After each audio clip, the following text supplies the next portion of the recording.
Hello, my divinities. Thank you so much. I just want to start today's video by saying thank you so much to everybody who listened to the reading yesterday and shared their own experiences in the comments. That was incredibly moving. Yesterday was a very emotional day. So let's jump in. Today's decks.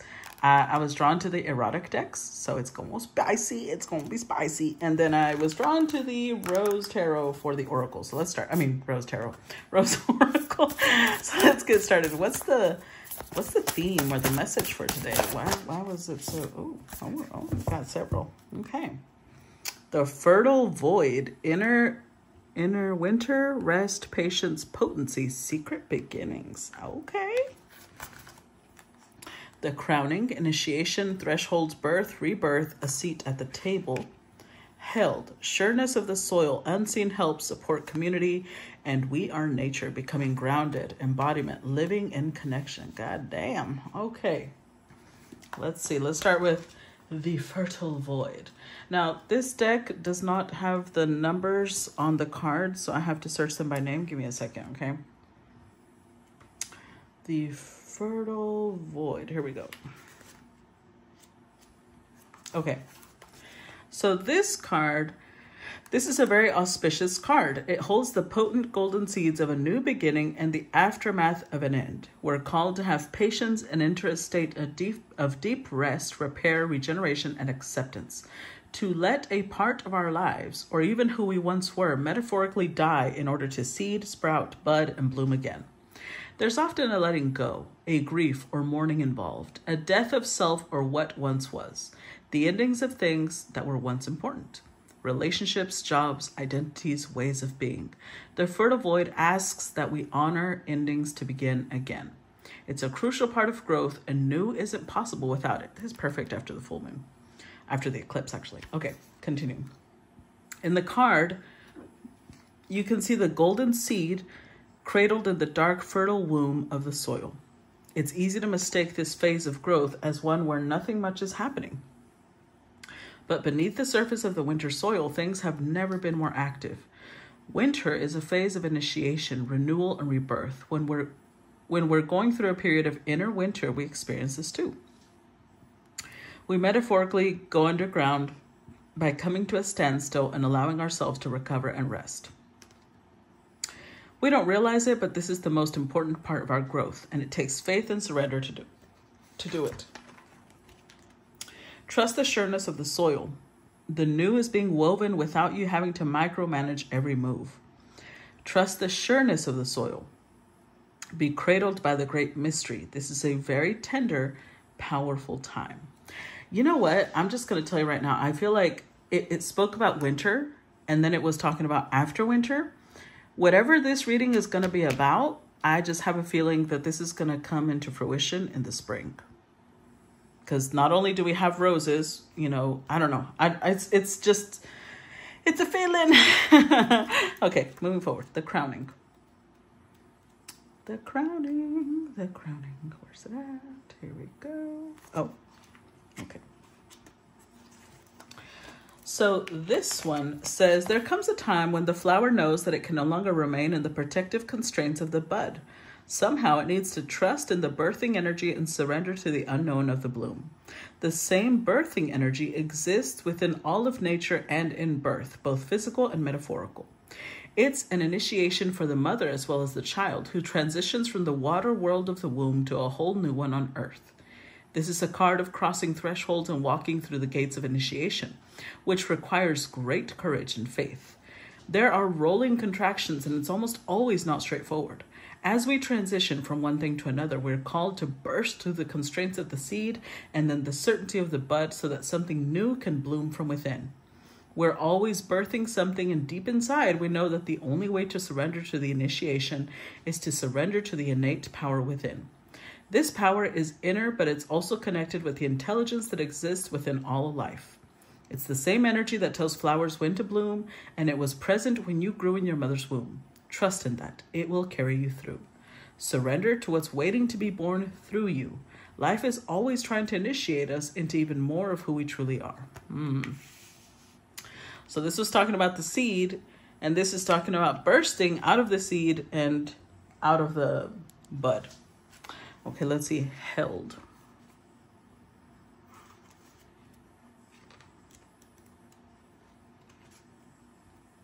Okay.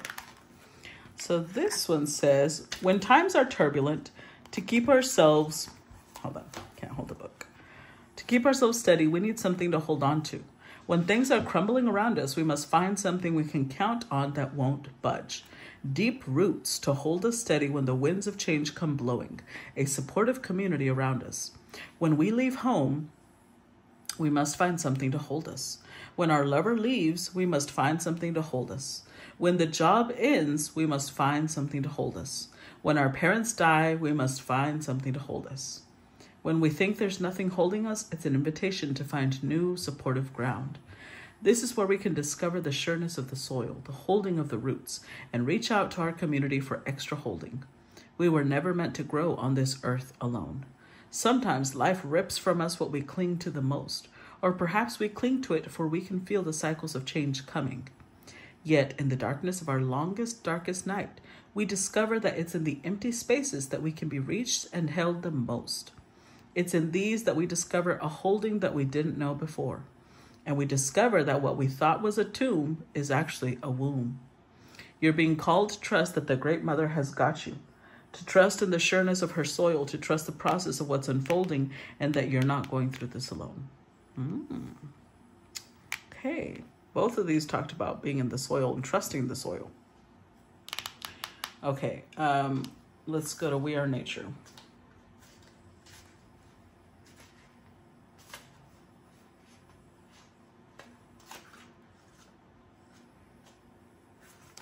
All right, so for this card, it says, we've built a world on top of the world. If you look up the word nature in a dictionary, you'll see a reference to plants, animals, and landscapes as opposed to humans. We speak of getting into nature or getting grounded as something we need to do.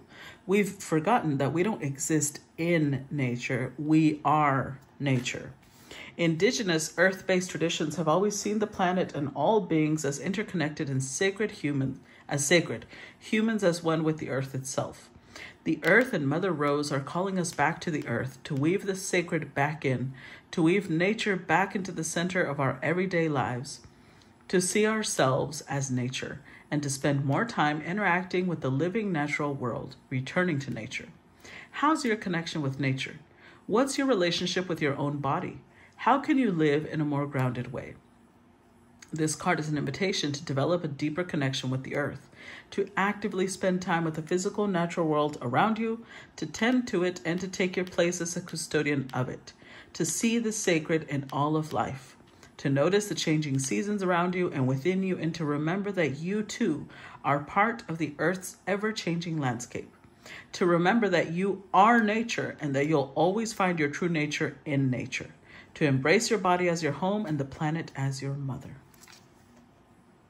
Okay, wow.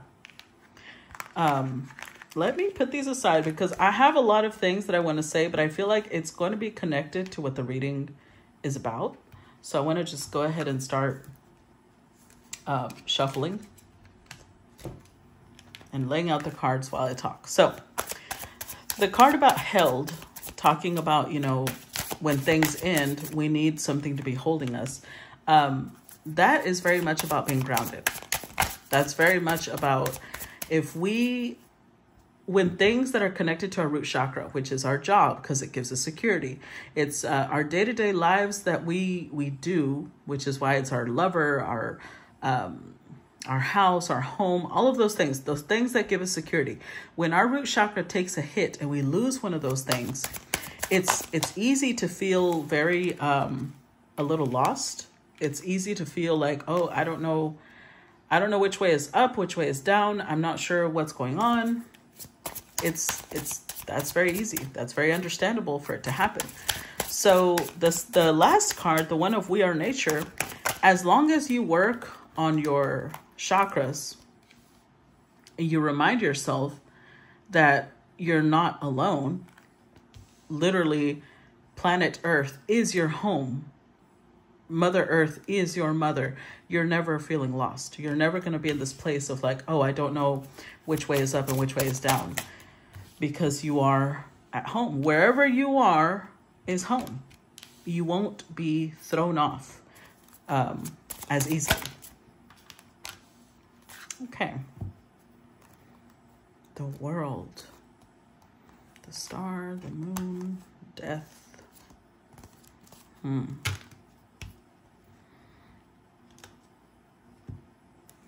Okay.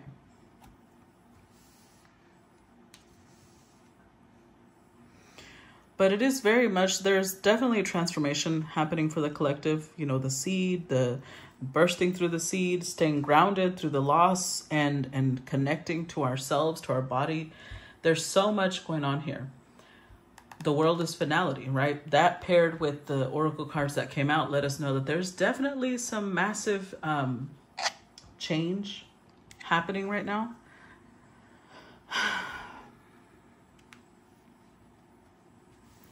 It's interesting because we've got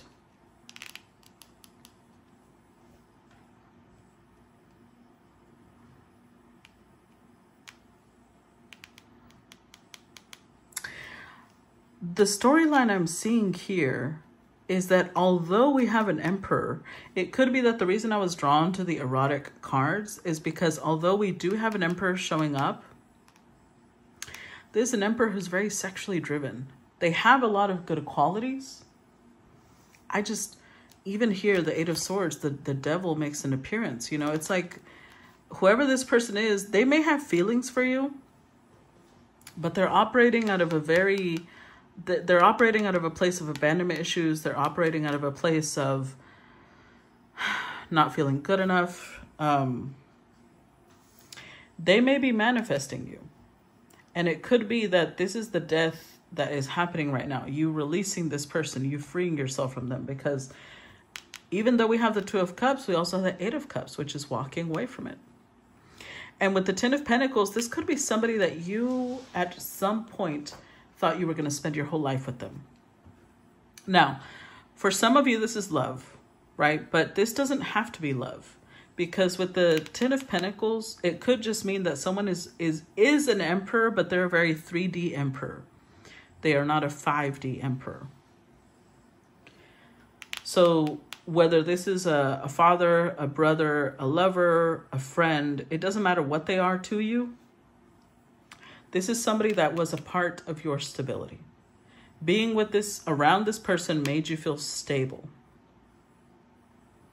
And with the Seven of Wands, you may have already blocked this person, even if with the Two of Pentacles, they brought some sort of balance. They brought some sort of, balance. That's really what I want to say. They brought some sort of balance to you, but ultimately, you need to heal from this connection. You need to heal from releasing this, because being near this person was clearly a big deal to you. And I was going to say the fertile void, it was talking about, being in a place of darkness, but coming out on top after a really difficult time. That's what the star is about. The star comes after the tower. A tower is some shocking, unexpected situation, and the star is coming out stronger, healthier, and more healed at the other side. When right now, you may not know exactly how that's going to happen. But yeah, Death card. There's definitely a releasing, a big change. Let's see. Clarify the World card.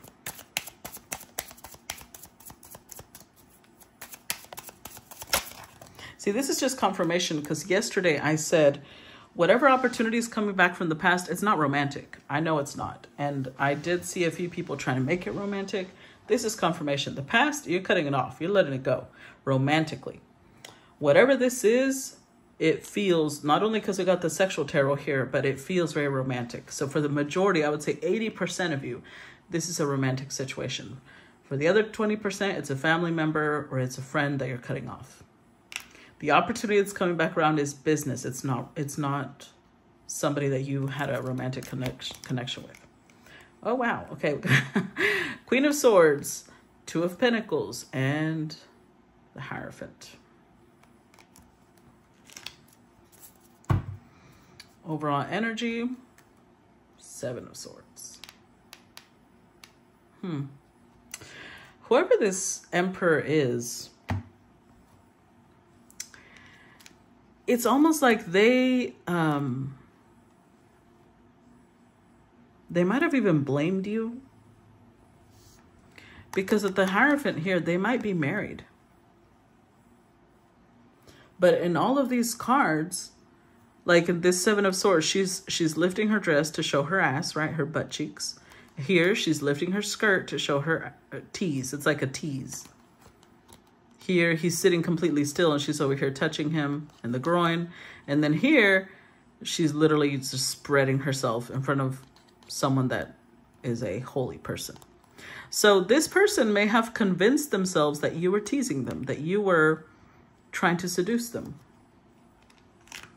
So if they played any sort of emotional mind games with you and would get close and then push off and then get close and walk away because they're not operating from a very healthy place, it's because they persuaded themselves that you were teasing them, that you're trying to seduce them, you're trying to wrap them around your little finger. And because this person is in unhealthy, even though they're showing up an Emperor, I swear, all this energy, it's not a healthy Emperor energy. An Emperor that's surrounded by the Five of Pentacles, the Eight of Swords, and then the Seven of Swords, clarifying that, yeah, they're not a healthy Emperor. Clarify them. Now, they're not a bad person. This is not an evil person, but this is not someone that should be closely linked to you when you're trying to ascend, you're trying to grow. Clarify the Magician. There's the King of Swords. Clarify the Magician.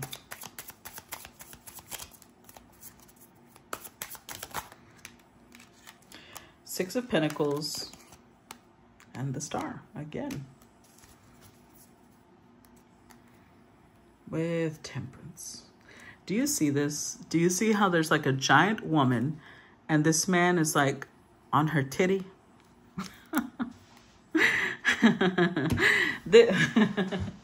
This is really interesting because it's like this is somebody who admires you,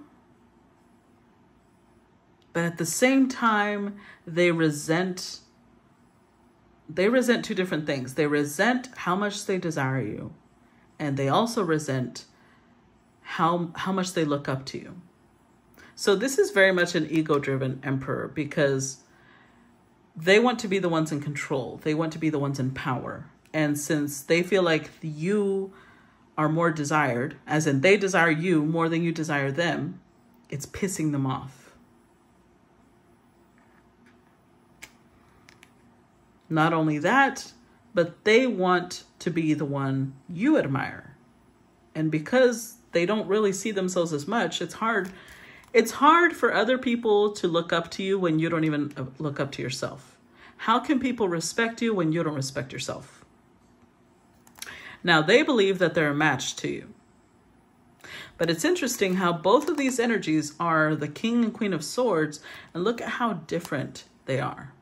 This is a lovely, sexy woman, teasing, you know, being her hair is wild, but she still looks very cute, very cutesy, very demure.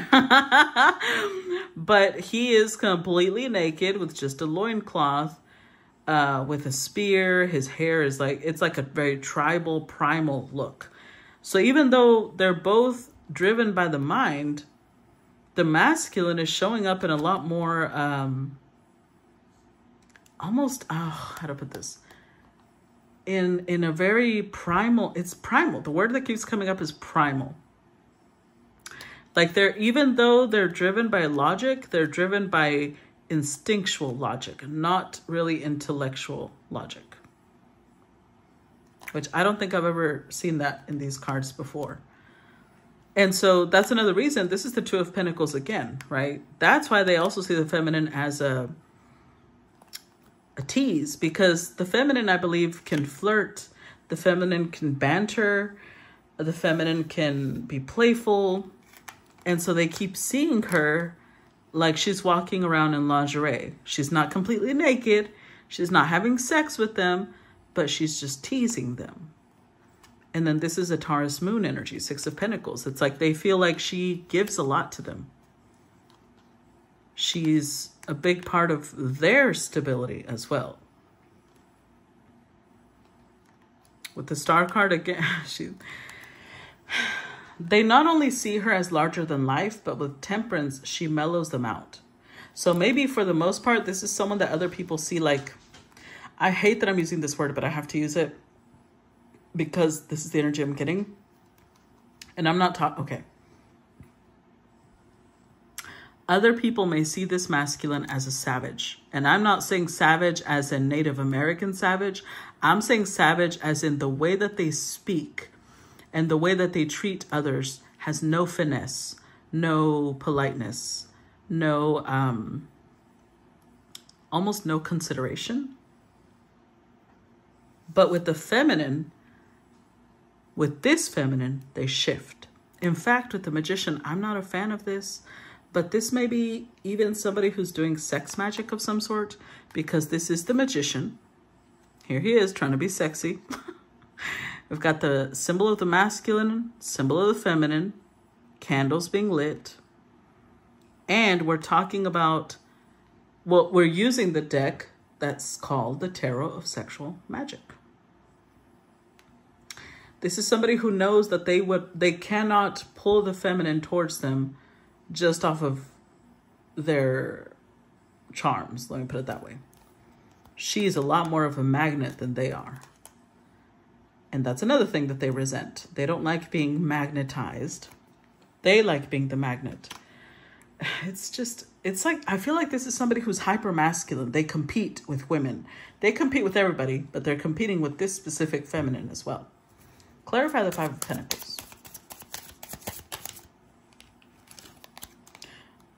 Now we got the Queen of Pentacles, the 2 of Swords. One more for the 5 of Pentacles. Oh. Clarify the 5 of... this card always takes me out. Anyways, okay. Wow. Okay, with the Hanged Man. See, this, if they could, this is what they would do. I feel like this is somebody who wants to, if they are doing some sort of sex work, either they know how to do it or they're going to somebody that's doing it for them.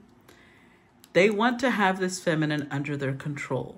They want to be like a dom, like, yeah, she's a bad bitch, but she's my sub. I control this bad bitch. You know what I'm saying? I don't know if the lingo gets lost here, but I hope not. I feel like the majority of you will understand what I'm trying to say. But here again, look, she's dressed, the way she's dressed, they see her like a tease. And a piece of them is like a little, with the 5 of Pentacles, there's a piece of them that sees themselves like, how to put this, like she has earned them, because here they're showing up almost like a trophy. And even though it shows the feminine completely wrapped around the deck, I think that this is more indicative of the fact that this person has a lot of passion for the feminine, which is possibly why we were pulled in with the erotic cards. But their mind is very sexual. Like this could be somebody who sucks at communication. They suck at being romantic. They suck at, building a bond, but they'll fuck the shit out of you whenever you want. They're always available for sex. I just don't think that this is also somebody who could be loyal either. Because when someone is sexually driven, every pussy is fair play, or every dick is fair play, regardless of what we're talking about. So whoever is the feminine energy, they definitely see them as at their level, because they're showing up as an emperor, but I feel like they're a very 3D emperor, This feminine has showed up as 2 different queens. I would not be surprised if all the queens show up because this is feminine energy, Empress energy. But I feel like she's evolving. She's evolving into the healthy version of the Empress. Maybe before she was also matching with them. You know, she was also in this place of like, yes, as long as there's lust and as long as, you know, we have this passion, now she's evolving past that. She's evolving into this place of growth because the oracle cards are very significant, and so is the storyline here. She's leaving them. She's walking away. And they want her to be in this place of being willing to take punishment for them, being willing to suffer for them. There's also potential that this person is married. And part of the reason that they see the feminine as a tease is because they know they should not have her. But here they are, showing up in full glory in this reading because they don't give a fuck, really. Clarify the Emperor. Oh, you know what? I'm going to stop part 1 here so that it doesn't take too long to upload on Facebook. If you guys want to watch part 2, please make sure to join my Patreon. And if not, I hope you enjoyed this part and I will talk to you later. Bye-bye.